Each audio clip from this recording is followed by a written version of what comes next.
Bismillahirrahmanirrahim. Assalamualaikum warahmatullahi wabarakatuh. Perkenalkan, nama saya Abdul Fitnah Hadi dengan NIM 1102132. Nah, Kali ini saya akan mempresentasikan tentang sumber keuangan syariah.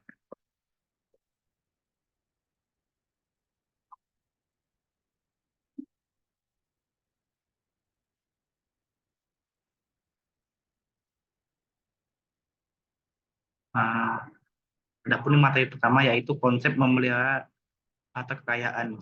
Harta merupakan kebutuhan inti dalam kehidupan di mana manusia tidak akan bisa terpisah darinya. Manusia termotivasi untuk mencari harta demi menjaga eksistensinya dan menambah kenikmatan materi maupun non-materi. Namun demikian, semua motivasi ini dibatasi dengan tiga syarat, yaitu harta dikumpulkan dengan cara yang halal, dipergunakan untuk hal yang halal, dan dari harta ini harus dikeluarkan hak Allah dan masyarakat di tempat dia hidup. Jauhar 2009. Oleh sebab itu, harta yang telah dimiliki oleh setiap individu selain didapatkan dan digunakan juga menjaga harta berhubungan dengan menjaga jiwa.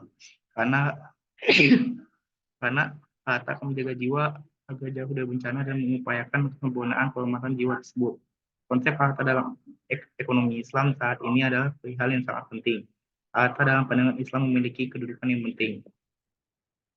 Jenis dan definisi sumber hukum Islam. Al-Quran, sumber hukum Islam pertama adalah Al-Quran.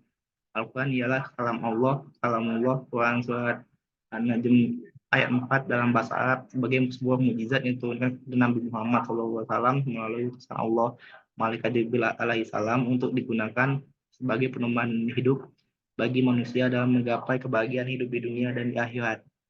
Al-Quran tidak turun secara sekaligus, tapi secara berangsur-angsur. Ada dua alasan mengapa Al-Quran diturunkan secara bertahap. Untuk menguatkan hati, untuk mengatilkan, manusia memerlukan harta kekayaan sebagai alat memenuhi kebutuhan hidup sehari-hari.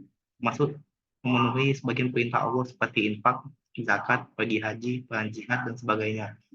Apabila telah ditunaikan sholat, maka bertebaranlah kamu di muka bumi dan carilah karunia Allah dan ingatlah Allah banyak-banyak supaya kamu beruntung. Quran surat ke-62 ayat 11. Sungguhnya zakat-zakat itu hanyalah untuk orang-orang fakir, orang-orang miskin, pengurus zakat, para mu'alaf yang dibujuk hatinya, untuk memerdekakan budak, orang yang berhutang untuk jalan Allah, dan untuk mereka yang sedang dalam perjalanan.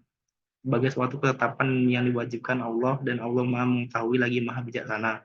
Harta yang paling baik menurut Rasulullah adalah yang diperoleh dari hasil kerja atau perniagaan. Sebagaimana diriwayatkan oleh hadis-hadis berikut. Harta yang paling baik adalah harta yang diperoleh oleh tangannya sendiri. Hadis riwayat Tabani. Memperoleh dan menggunakan harta dalam Islam. Memperoleh harta dalam aktivitas ekonomi yang masuk dalam kategori ibadah muamalah atau mengatur hubungan manusia dengan manusia. Kaidah fikih dari muamalah adalah semua halal dan boleh dilakukan kecuali yang diharamkan atau dilarang dalam Al-Quran dan As-Sunnah. Kaidah fikih ini berlandaskan pada firman Allah dan hadis berikut. Dialah Allah yang menjadikan segala yang ada di bumi untuk kamu. Quran surat Al-Baqarah ayat 29.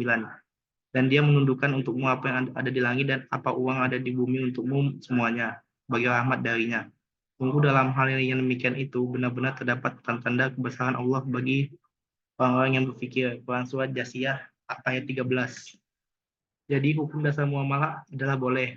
Kan tidak mungkin Allah menciptakan segala sesuatu dan menundukkannya bagi manusia kalau akhirnya semua itu diharamkan atau dilarang. Secara pasti hal yang dilarang pada hakikatnya adalah untuk bagian umat manusia itu sendiri. Harta dikatakan halal dan baik apabila niatnya benar, tujuannya benar, dan cara atau sarana memperolehnya juga benar, sesuai dengan rambu-rambu yang telah ditetapkan dalam Al-Quran dan As-Sunnah. Misalnya, uang untuk mendirikan rumah yatim piatu yang diperoleh dari mencuri adalah harta haram, walaupun tujuannya benar, namun cara memperolehnya salah, sehingga tidak dibolehkan syariah. Barang siapa yang mengumpulkan harta dari jalan haram lalu dia menyedarkannya, maka dia tidak mendapatkan pahala, bahkan mendapatkan dosa. Hadis riwayat Huzaimah dan Ibnu Hibban disahkan oleh Imam Hakim. Jenis akad atau kontrak atau transaksi. Akad dari segi ada atau tidak adanya kompensasi, fikih muamalat membagi lagi akad menjadi dua bagian, yakni akad tabaru atau gratuitus kontrak. Ada perjanjian merupakan transaksi yang tidak ditujukan untuk memperoleh laba atau transaksi nilai laba. Tujuan dari transaksi ini untuk menolong dalam rangka berbuat kebaikan. Akad yang kedua, akad tijarah atau konvensional kontrak merupakan akad yang ditujukan untuk memperoleh keuntungan.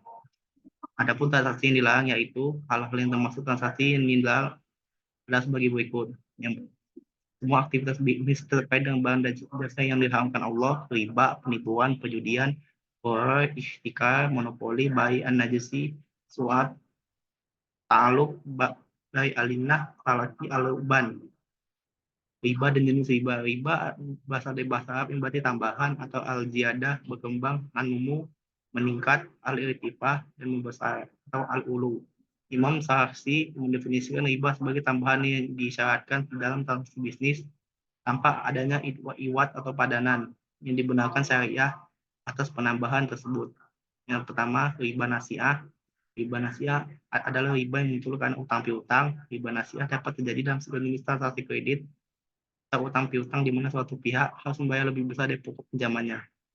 Riba fadl. Riba fadl adalah riba yang muncul karena transaksi pertukaran atau barter. Riba fadl dapat terjadi apabila ada kelebihan penambahan pada salah satu dari barang ribawi atau barang sejenis yang dipertukarkan, baik pertukaran dilakukan dari tangan ke tangan atau tunai atau kredit.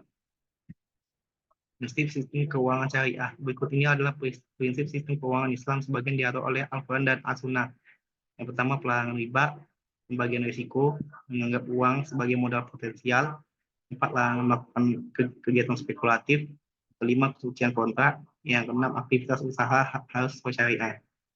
Jenis-jenis instrumen keuangan syariah. Instrumen keuangan syariah dapat dikelompokkan sebagai berikut. Yang pertama, akad investasi merupakan akad tijarah dengan bentuk uncertainty contract. Yang kedua, akad jual beli sewa menyewa merupakan akad tijarah dengan bentuk certainty contract.